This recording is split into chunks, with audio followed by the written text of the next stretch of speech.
My friend Frank was picking me up for a 4-day hunting trip, so I said goodbye to my wife. Frank packed his truck with all his hunting gear. Preparation was essential for success. He uncovered the truck bed and opened a drawer behind the cab. "Put your rifle here," he said, pointing to the box. I placed my rifle and gear inside. I got into the cab and glanced back at the house. The door was closed. Frank drove to an old family cabin now managed by his Uncle Bob, who couldn't get around anymore, so Frank took care of it.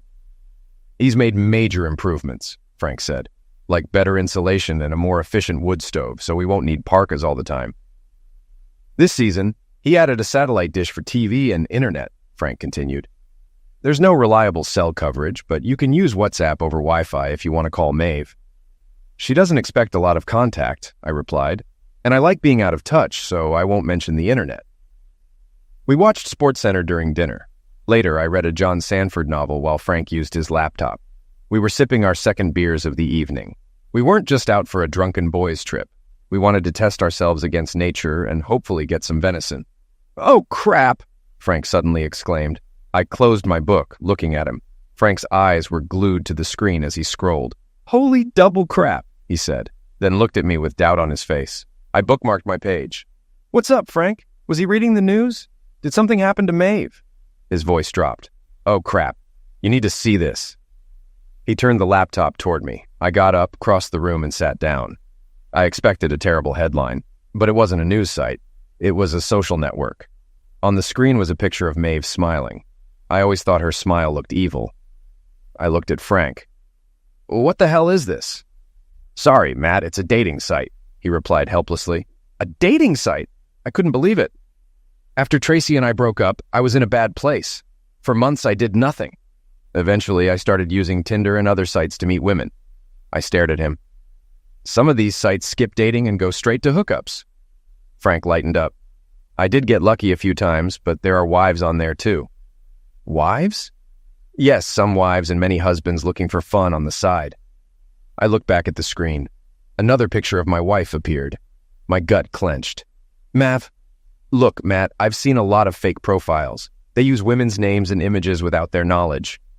Maeve might be a sufferer. I've never seen her on these sites before. I hoped that was true as I examined the profile. The photos were definitely of Maeve. Had they been hacked? One detail stabbed me in the heart, the outfit in one photo. I bought it for her last Christmas. The picture was less than a year old, and I didn't take it.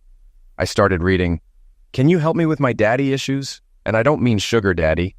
I think my dad has always wanted to, you know. But he hasn't yet. I think about what it would be like. Sometimes I imagine my dad now, middle-aged, but still hot. Sometimes I picture him young. I even imagine a virile retired man. Daddy's girl would be happy to help. So if you're clean and fit the description, please send a photo. I'm alone for the long weekend and would love some engaging daddy-daughter time." Below the profile was a box reading, "Current status? Closing soon." I looked at Frank. "Daddy issues? What the hell?" "Maybe this is good," Frank said quickly, seeing my reaction. Some cheating wives aren't unhappy with their husbands. They just have fantasies they're uncomfortable sharing. And maybe it's about trying something new. Or they have daddy fantasies. Frank shrugged. I read further, feeling a lump in my throat. Frank said, "You found double crap." Double crap indeed. Dad's family is from Greece and Italy, so he has a classic Mediterranean look. Dark eyes, dark curly hair, a strong nose with a slight Roman hump. If that's you, I'm looking forward to a daddy-daughter date. If you're 6'feet tall with the build of a long-distance runner, it'll be a hot date. What? Frank responded. "I thought you knew, but clearly you didn't." Not a clue, man, not a clue. We were both confused. Maeve's father, Sean, is a pale-skinned Irishman with rust-brown hair. The description fit me, not him. Then I reached the triple crap. Under Maeve's profile was a box that said, "Join the chat room." I scrolled through the messages and saw one that struck me. "Hi, I've had a lot of free time this month. Do you have a place for me?" Maeve replied, "Oh yes, I can make room. Let me know when I can see you again." "Did you have a good time last month?" "Screw me," I said, stunned. "She's been doing this for a while." I looked at Frank. "Can you tell how long she's been on this site? Maybe she's doing it for money." I recoiled, half expecting to see Maeve on a live feed. Frank took the laptop and navigated the site. "As far as I know, it's just a dating site. It's not set up like she's running a business. It looks like she's doing this for fun." He continued, "She thought once would be enough." I growled, "If it really was only once, she's having a whole weekend while I'm away." "Whoa, Matt, it's a pop-up site for speed dating, not long-term relationships." "Make a date with her," I said. "What?" "Swipe right or whatever and see if she's available this weekend. I want to know if she's really having fun while I'm up here." "I could try," he said reluctantly, "but I don't fit the description. She wants to see a picture." It hit me. She wants a picture of me. I told Frank my idea to set her up using my picture. He thought it was a good idea. I reminded him it was too late. "I could still ruin her fun by writing in the chat room that I'm coming home with a rifle." Frank said it was best not to warn her. She said she's free Friday and Sunday, so she'll make a date for then. Frank and I had taken Friday and Monday off to maximize our hunting time, so I wasn't expected home until Monday afternoon. "If you text her now, she'll have time to get her lies together." His voice tinged with anger, and I remembered his wife, Tracy, had left him for her boss. "If we go now, you'll catch her in person with proof." He grinned as he looked at Maeve's profile. It was a little over 3 hours home. We discussed our options, preparing Mae for our arrival, following her to her dates, and catching her daddy. The most serious topic was the inevitable divorce. Frank's experience with divorce law was painful, but it would help me. 2 hours later, we were on our third repeat of plans, driving mostly in silence. We pulled onto my street around 10:45, Frank slowing down in front of my house. I told Frank, "Keep going." He glared but pressed the gas. "Turn the corner and stop," I commanded. He did, then looked at me again. "There's a car parked across from our house. I don't recognize it. No one parks on the street here at night. She's already started, and she's doing it in our house." I reached for the door. "Thanks, buddy. You can leave." "Screw it, man. We have a plan. We either check it out together or we leave and deal with it tomorrow." "No, I need to know now," I insisted. "Come on, Matt. If she's alone, it won't prove anything, and you'll still be messed up." "I need to know," I repeated. "Okay, plan B," he said, driving to the alley behind my house.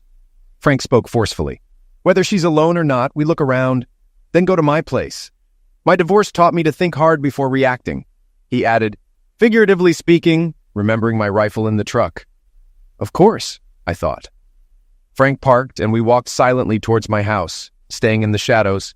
I lifted the alley gate lever, hoping Maeve forgot to lock it after taking out the trash. She had. We slipped inside. Our bedroom was in the back corner of the house. We saw a faint light behind the curtains. Moving quietly to avoid the leaves, we reached the larger window. I tried to peek inside, but the curtain blocked the view. Frank shook his head. I moved closer and saw a gap in the curtain. Peeking through, I saw Maeve and an older man on the bed. I almost smashed the window but remembered my Leatherman tool. I reached for it but felt Frank's hand stopping me. He signaled for silence and pulled me away. I resisted but eventually fell back. Frank threw his hands up, walked to the gate, and I followed. We walked to his truck. I glanced at the lockbox under the vinyl upholstery, knowing it held rifles, a .357 Magnum, and bear spray. Frank ignored my plea and said, "We've been here too long." He started the engine and drove out of the alley. He pulled into an empty grocery store parking lot a few blocks away. The store had closed and only employees' cars were there. "Why don't I go in there and kick some rear?" I asked, needing Frank's logical voice again. "Because you'd end up in jail," he said. "It's not his fault. Maeve invited him. He probably doesn't even know she's married." "I need to proceed cold and cautiously if I want to get out of this marriage to my best advantage," I repeated, echoing Frank's advice. Back at Frank's apartment, he locked all the weapons and bear spray in his weapon cabinet, forbidding me from touching them while I was still in shock. We sat at the kitchen counter and Frank poured us tequila shots, silently toasting to the messed up world. We followed with Pacifico beers. "She's cheating on you with you," Frank said, pondering the situation.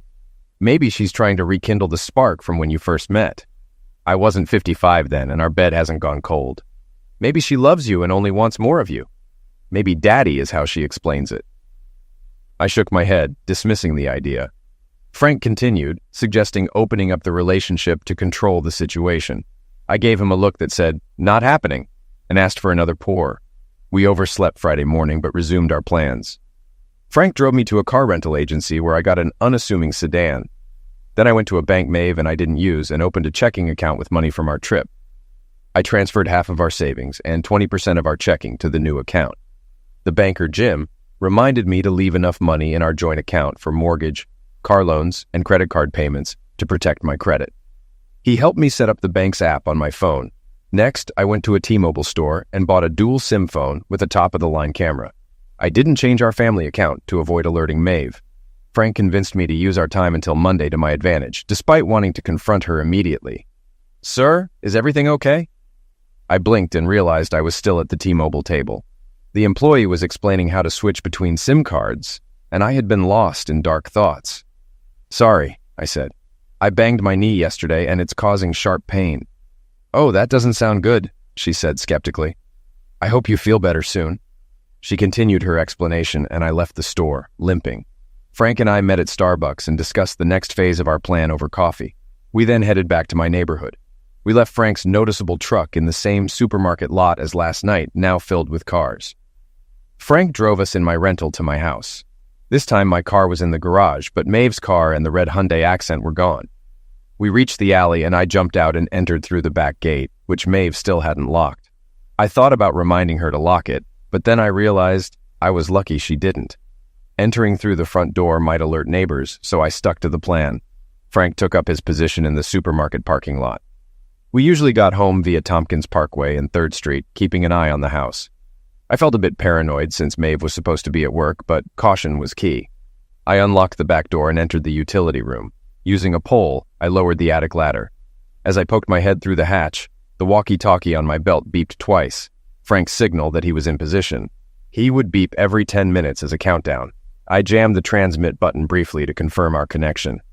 Attic was too generous a term for the cramped storage space under the eaves. I had to crouch to move around. Luckily, the luggage I needed was just a few feet from the trapdoor. I grabbed a canvas gear bag and an old backpack-style briefcase. I avoided taking my preferred bags from downstairs to leave as little trace as possible. I closed up the attic, checking for any prints or marks. Next, I went to the alcove in the living room we used as a home office. I took my passport, social security card, will, birth certificate, and marriage license from the small safe, placing them in the briefcase. There was also $2,000 in cash. I took half. The safe also held gold coins worth about $5,000, but I only took the purchase receipt to avoid raising suspicion. Frank's double beep signaled I'd been inside for 10 minutes. I moved to the bedroom and grabbed black slacks, 2 dress shirts, 2 ties, dress socks, and black loafers, just enough for Maeve not to notice. The hard part was setting up surveillance. At Starbucks, Frank and I had figured out the new phone's time-lapse function. We didn't need sound. Visuals were enough. I hid the phone on a cabinet, peering between my hats, ensuring it captured 80% of the bed. I also adjusted the curtains for better peeking next time, despite Frank's advice against it. Another 10-minute warning from Frank came just as I finished. I moved to the living room. We had taken a trail camera from the cabin. I mounted it on a tall bookshelf to cover the sitting area. It had a motion sensor, a charged battery, and an empty SD card for the 3-day weekend. The bedroom phone would upload photos to my cloud every 6 hours. I left the house with 2 minutes to spare and received Frank's last signal. I joined him in the parking lot, keeping an eye on the corner of 3rd Street and Tompkins Parkway. Next, we went through the KFC drive-thru and sat at Frank's table with food and papers scattered around.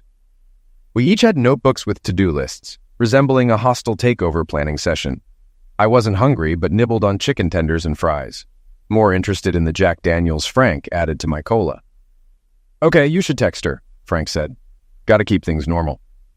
Maeve knew the cell signal in the mountains was bad and relied on it to avoid awkward calls from me. Our standard practice was to send a text just in case. I found a signal while hiking and managed to send the message. I stared at the screen. "What do I say?" "Give me that," Frank said, taking the phone. "Just say what you always do." He scrolled through our past texts. "Here we go, the usual." He read aloud as he typed, "Hey babe, we got here without any problems. The weather seems good. We'll be out on the trail early in the morning. I'll text again later. XOXO Matt." He hit send and then started dialing another number. "Next call is to the lawyer." Frank said Kelly DeWitt had helped him in his divorce and would be good for me too. He introduced me to her, then handed me the phone. "Hello?" "Matt," a pleasant voice said. "Frank didn't tell me your last name." "Karis, but call me Matt," I said. "Okay, Matt." "I understand this happened unexpectedly and pretty ugly," she said. "Yeah, pretty damn ugly. Excuse my language," I replied. She laughed. "Don't worry. If you can't vent to your lawyer, who can you vent to?" she said. I relaxed a bit. So, are you my lawyer? Do I need one? I asked. Let's start with the second question. This is about infidelity, right? Are you willing to forgive it and try counseling? She inquired. Hell no, I responded. Good. Are you willing to use the court's online system to file on your own? She asked. That's for no-fault cases, right? I can't file for infidelity there, I replied. Correct. If you want infidelity to affect alimony and such, you need an attorney, she explained. Can you represent me? Frank says you did right by him, I said. Did he tell you the cost? She asked. He did, I confirmed. Our prices have gone up a bit, but I'll charge you the same as Frank. Sound fair? She proposed. Yes. When can we meet? I asked. I can fit you in Monday morning, she offered. I covered the phone and whispered to Frank. She wants to start right away because the case is interesting. He grinned. I told you. Miss DeWitt, that works for me. Should I bring my proof? I asked. Do you already have proof? I take it you just discovered the deception? She queried. Yes, we took screenshots of her profile and saw her with a guy last night. I also installed a camera in my bedroom to catch any other activity over the weekend, I explained.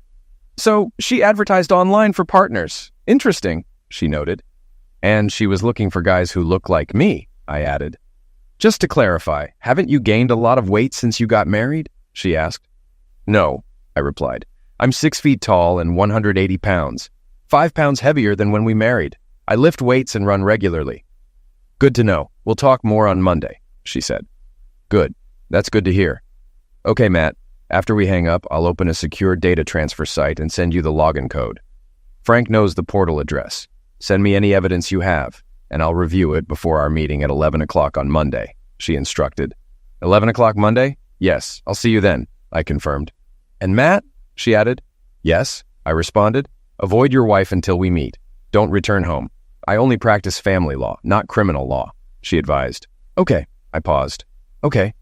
After getting the secure code from the lawyer and sending her screenshots of Maeve's profile, Frank checked my phone. My wife responded quickly. Miss you, but hope you're having fun. Happy hunting. Love you, Maeve. Frank typed a message to Maeve saying we hadn't gotten a deer yet and were about to crash for the night.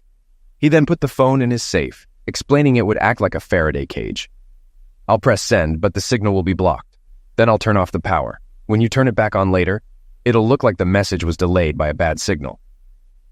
You read too many spy novels, I said, but I was grateful. Frank then shared his divorce experience, detailing how he had to cover the mortgage and pay spousal support for his ex-wife, even though she was still seeing another man. I hoped Maeve's infidelity would spare me from such a fate. We applied Frank's knowledge. I closed investment accounts and changed the passwords for all of Maeve's lodgings. I updated contact info on all accounts to my new phone and email. I canceled joint credit cards, except for the one Maeve used for daily expenses, which I lowered the limit on. As the 6-hour mark approached, it was time to check the first data dump to my cloud account. I nearly lost my KFC when I saw my wife's activities. I had programmed the phone to take 6 pictures every 30 seconds, every 15 minutes. The first set showed an empty bed, now made with different pillowcases. Out of 11 picture sets, 6 were blank, and 5 showed her with 2 other lovers. I need to get out of here, I moaned, swallowing bile.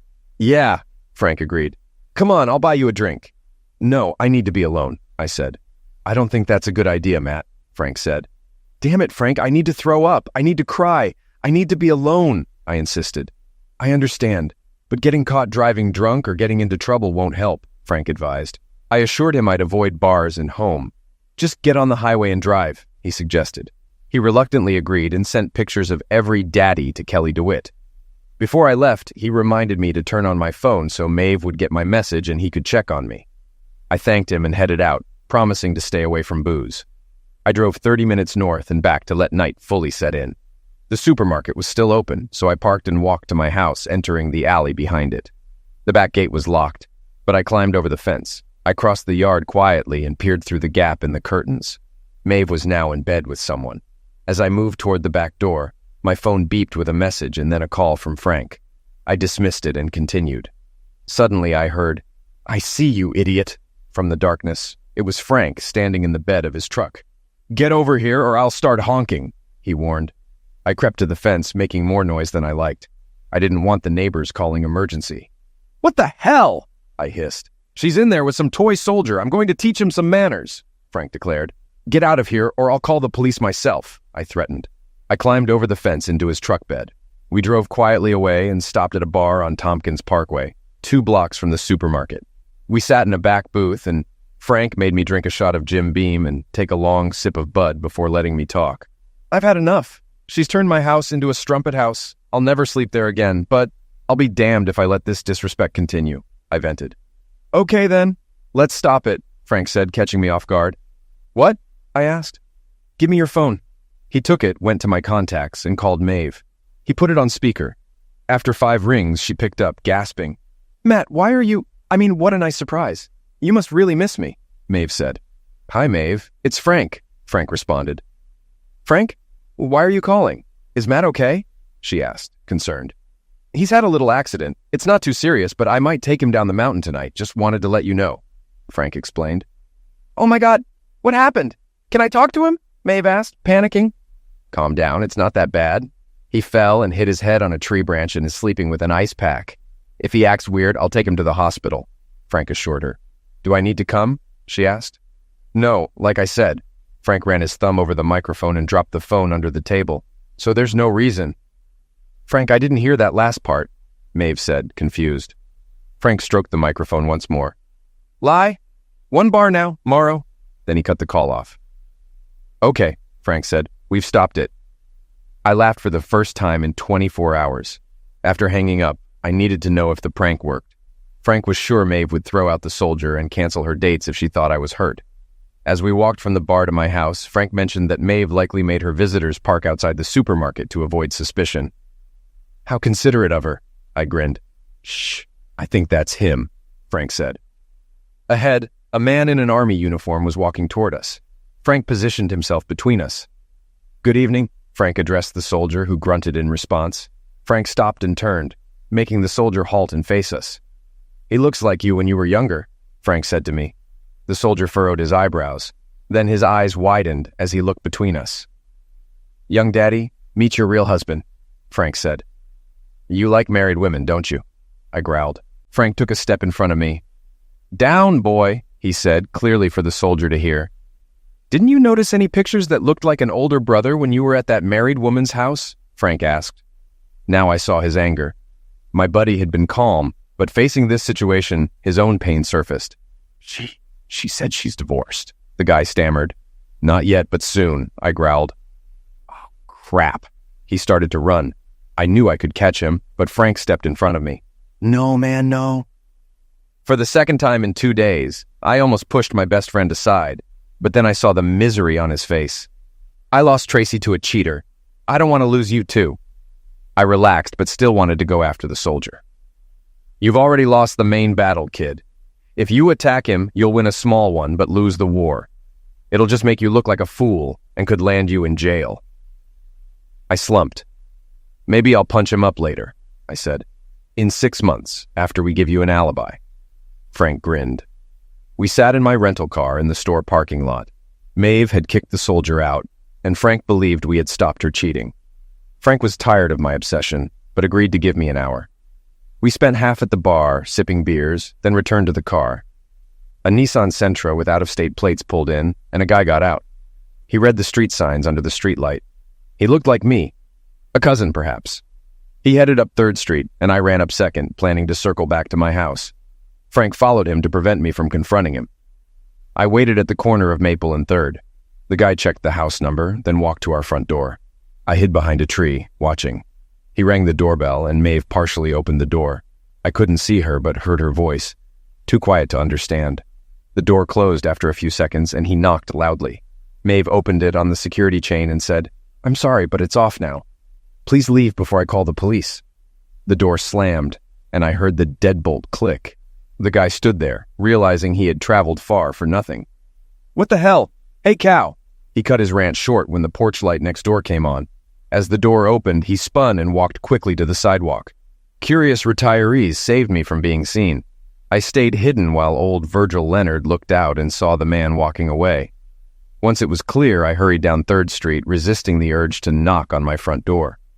Frank waited for me around the corner of Elm, and we headed back to Tompkins. In the supermarket parking lot, we heard tires squealing as someone sped away.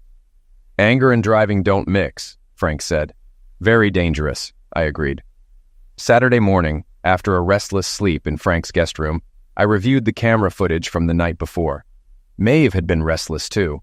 With nothing new, I prepared photos of Maeve's encounters to send to my attorney.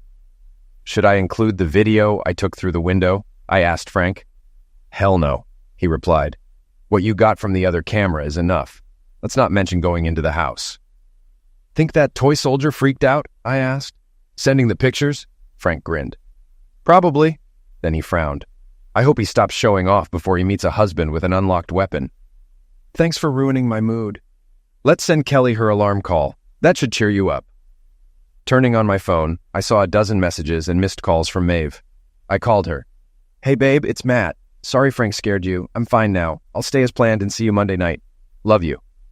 I hit send and the phone rang. It was Kelly. Hey Kelly, didn't expect to hear from you on a Saturday morning. Hey Matt, I saw your new package on the website. I covered the microphone and asked Frank, should I tell her? He nodded. Kelly, I'm putting you on speaker so Frank can explain why Maeve's night ended quietly. Good morning, Kelly, Frank said. Good morning, Frank. What have you been up to? Did I influence you badly with my barbs to Tracy? Frank explained the prank call in text messages, but left out sneaking behind the house or confronting the soldier. I like that, she said when he finished. Are you sure she's canceled the other dates? Wait, she just responded to my last text, I said. Screw the deer. Come home. I need you. I love you. Please come home now. Told you, Frank said. Told him what? Kelly asked. That she really loves him despite all this. Kelly, have you encountered nymphomaniacs in your practice? People with serious mental disorders? She paused. I've had clients and spouses with mental health issues. It's possible. And I'm supposed to accept that? Forgive her if she claims it wasn't her fault. Kelly, you've seen the pictures. How do I stop seeing them whenever I look at her? I don't think you can, Kelly said. If she is diagnosed with a disorder, it will affect the divorce terms. But no judge will deny you a divorce after she planned all this. This conversation forced me to make a decision. Kelly, how quickly can you file the papers? I can't live with her anymore. I understand, she said. I'll have some options ready for us to discuss on Monday.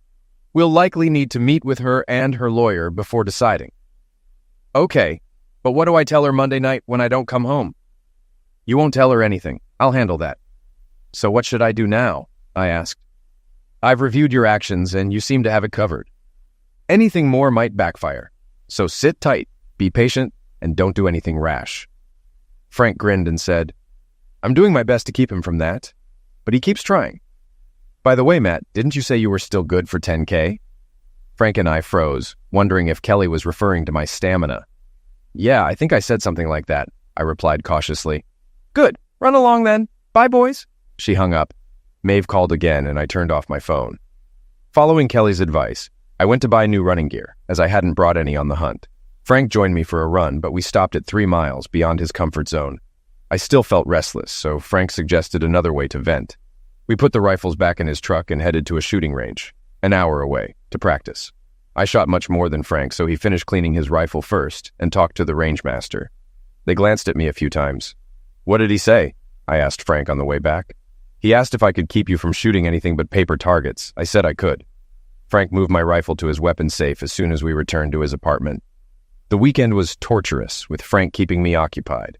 We watched Marvel movies, and he limited my whiskey, making sure I had non-alcoholic drinks in between. He managed my correspondence with Maeve, telling her I was doing well and still hunting. On Sunday, he texted her that I planned to spend the day in a tree stand. She's starting to call you an idiot for not coming home, Frank laughed. Wait until she gets served with divorce papers, I replied. A part of me enjoyed the payback, but mostly I was miserable. I loved Maeve and thought she loved me too. Maybe she had a mental breakdown. I wondered if I'd need therapy too. After a 4th sleepless night, I woke up Monday exhausted but resolute about the divorce. Maeve had planned too much and enjoyed it too much. We texted her that we were leaving again that morning and wouldn't be back until late. I apologized for scaring her on Friday and assured her I was fine.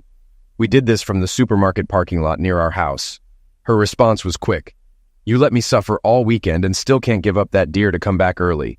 Maybe you should just go to Frank's place because I don't want to see you right away. I had to smile at the irony of her suggesting what I had been planning all along. 15 minutes later, I saw her car heading down 3rd Street and turning right onto Tompkins, her usual route to work. I parked in the alley behind our house, not trying to be completely undercover but avoiding the front to prevent any neighborly curiosity. Once the coast was clear, I climbed the fence and entered through the back door. I retrieved my camera from the living room and my new cell phone from the bedroom. Then I grabbed a suitcase from the second bedroom, which served as a pantry and closet, but was supposed to be a nursery someday. That plan was now shattered, and my heart ached even more. I filled the suitcase with more clothes, gold coins from the safe, and my laptop. I figured she would hear the bad news from Kelly before realizing I had been in the house. Back at Frank's, I pulled the SD card from the camera and plugged it into the computer. Exhausted, I brushed my teeth and collapsed fully dressed onto the bed until Frank called to tell me the videotaping was over. In the living room, Frank was making breakfast sandwiches in the microwave, and coffee was brewing. "Ah, the bachelor life. Check out the rest of the camera footage," he said. "It'll make you feel better." My laptop was on the coffee table with a shot of whiskey next to it. 9 o'clock on a Monday morning, and I was already embracing the life of a divorced man. Why not? I downed the shot and braced myself to watch the footage. Frank was right. The video from Friday night to Monday morning was more entertaining and informative than expected. After the soldier left, we saw snippets of Maeve pacing the house, phone in hand, talking or texting, trying to check on me. This continued all night, Saturday and Sunday. She looked increasingly irritated as I brushed off her concerns in favor of hunting. I noticed how Maeve cleaned up, putting back items in the living room that had been missing, mostly pictures of me. Frank sat next to me, eating sausage biscuits and drinking black coffee. "Damn," I said. "She really erased me, didn't she? That guard wasn't lying when he said Maeve filed for divorce." "Wait, go back," Frank said. "Go back to the end of Friday." "What did you see?" I asked, rewinding to an earlier clip. "Look at her hands," he said. Maeve was pacing the living room, texting with both hands. "What?" Then I realized. Oh, no rings. I skipped ahead to around 10:30 Saturday morning. Here they are. She played the role of divorcee to the last. Kelly DeWitt, my attorney, greeted me when I arrived at her office. She was tall, in a well-tailored suit with striking features. I focused on her dark amber eyes as she assessed me. 6 feet, 180 long-distance runner with some muscle. I guess I can believe the rest of your self-description, she said. Thankfully, she phrased it as a statement. "Have a seat, Matt. I'm sure it's been a rough weekend. How are you?" Kelly asked. "It's been hard. Anything new from Maeve?" I had sent her some of Maeve's messages, including the one asking me not to come home. "This just came in while I was parking." I handed her my phone. "Baby, please ignore my last message. Yes, I'm mad, but I need you home. I'm dying here without you. Please, Maddie," Kelly read aloud. "Okay," Kelly said. "It doesn't seem like your wife did this to get rid of you. I have a feeling once she knows you found out, she won't try it again." "I can't pretend this didn't happen," I said. "No, of course not, but if she explains and promises it won't happen again, could you forgive her?" Kelly asked. Kelly raised her hand to stop my angry response. "I have to ask about reconciliation, Matt. The judge will insist, and I get the feeling you still love her," she continued. "I do, but I don't see how I can. You saw pictures and clips, but you didn't sit through it all," I said. Kelly didn't need to ask what I meant. She simply said, "I understand, but as a family lawyer, I have to see if the family can be saved. Maeve will likely fight to keep you two together. But no, she can't force you into marriage counseling. I'm sure not in this case. Okay, tell me your plan, and let's work out the property and financial details if you want to file quickly," I said. "Since this is for infidelity, do I still have to give her half of everything and pay alimony since my income is double hers?" I asked. Kelly spent the morning answering these questions and more. By 1 p.m., with deli sandwiches delivered, she had sketched out a plan to minimize the damage to my finances and position. It was time to pull the trigger, and I nodded to Kelly. She put my phone on speaker and called Maeve. The call was answered before the first ring ended. "Maddie, where are you? Are you coming home? Are you okay? What the hell are you playing at, idiot? Oh God, baby, I need you. Where are you?" Maeve said frantically. "Mrs. Karras! Mrs. Karras!" Kelly almost yelled to stop Maeve's rant. "What? Who is that? Oh my God!" she screamed. "Where's Matt? What happened to Matt?" "Mrs. Karras," my lawyer said louder. Using my phone to call Maeve wasn't the best plan, but we feared she'd ignore any other call. "Mr. Karras, Matthias is fine. He wasn't hurt at all. He's fine," Kelly assured her. "But Frank said, 'Who are you, and why are you calling on Matt's phone?'" Maeve asked, confused. "Mr. Karras gave me his phone to ensure you'd answer." I assure you he's fine.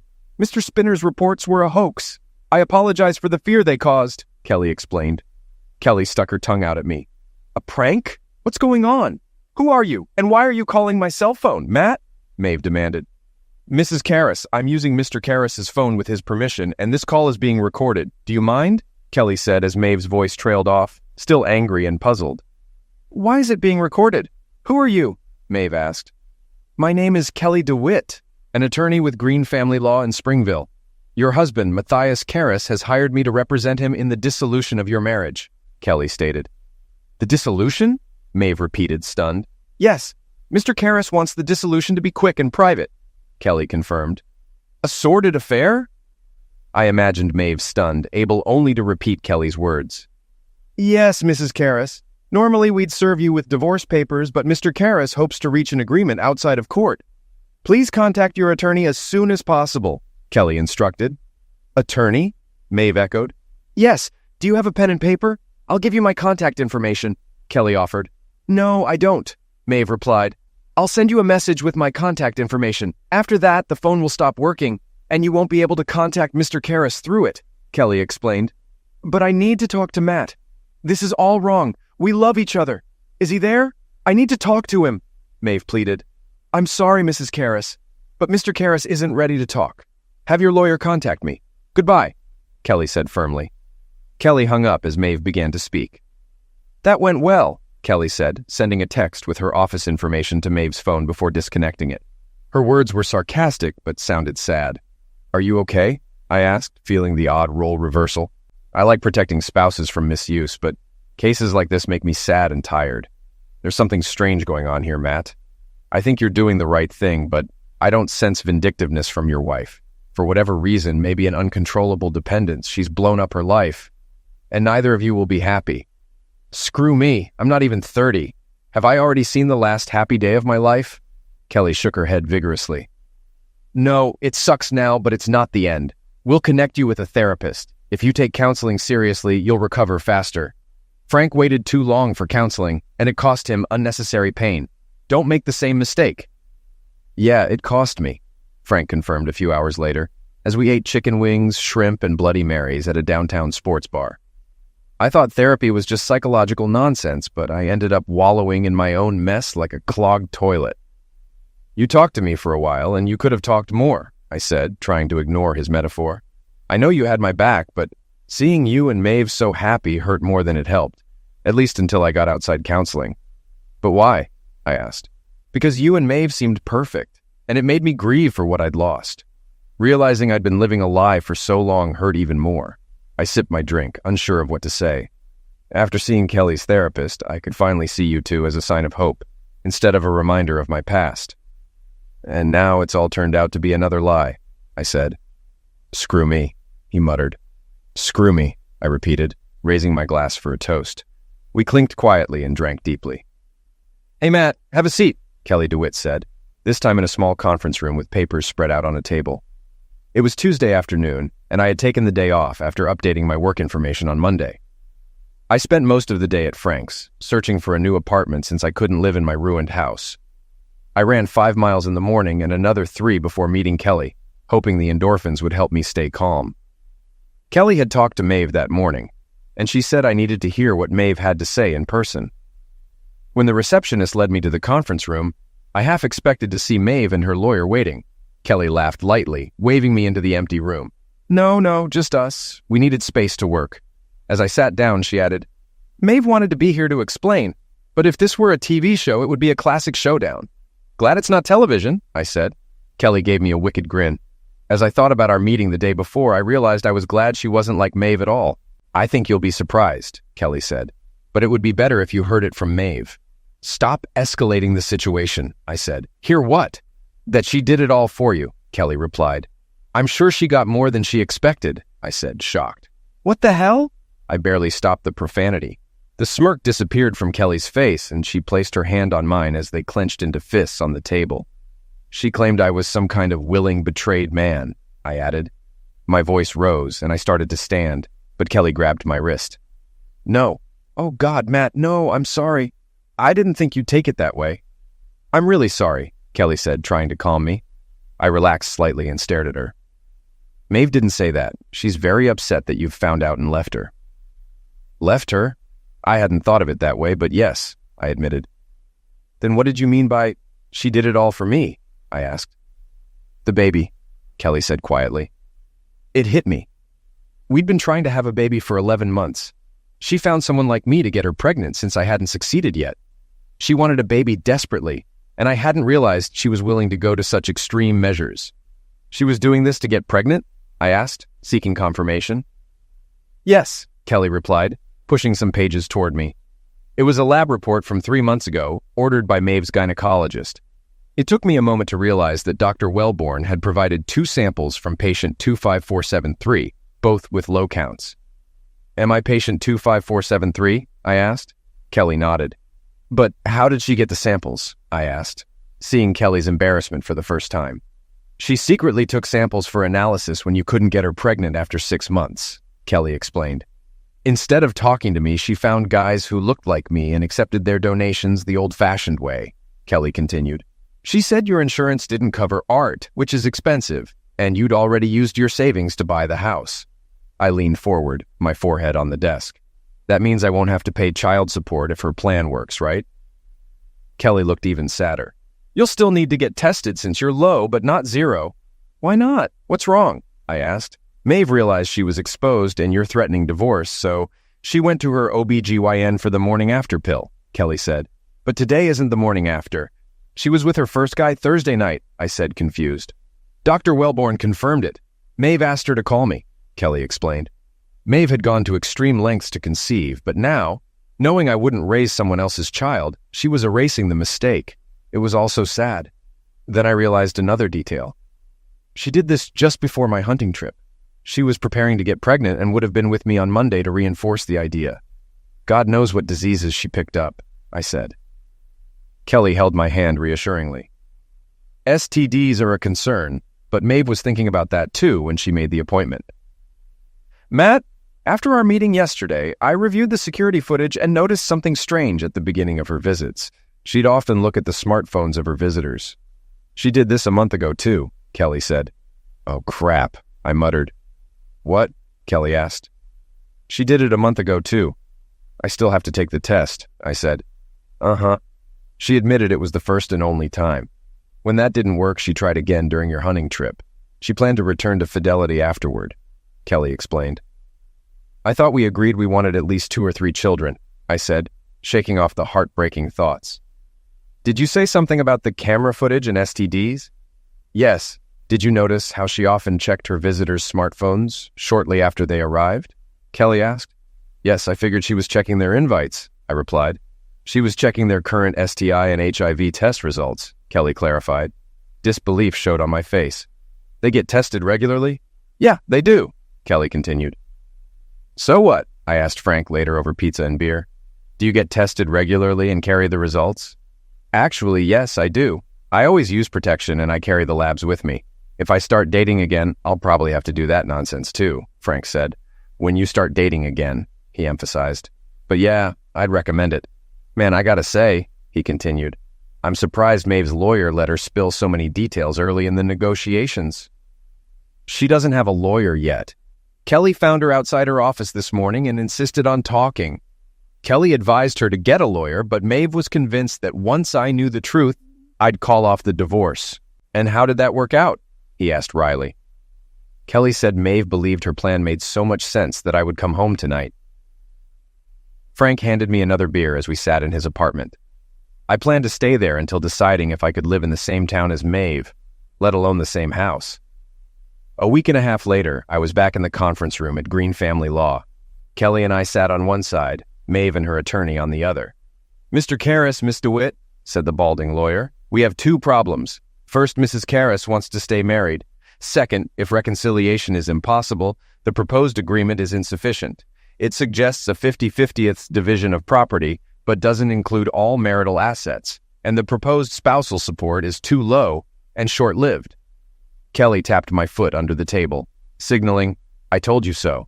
I acknowledged it faintly.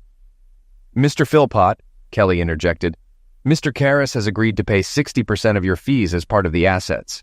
This shows remarkable fairness for a man who has been wronged. The judge will take note of this if we can't resolve these issues here.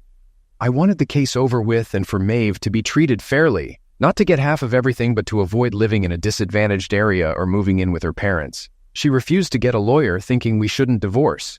With her salary, she could only afford a subpar lawyer. So I asked Kelly to find someone decent for her.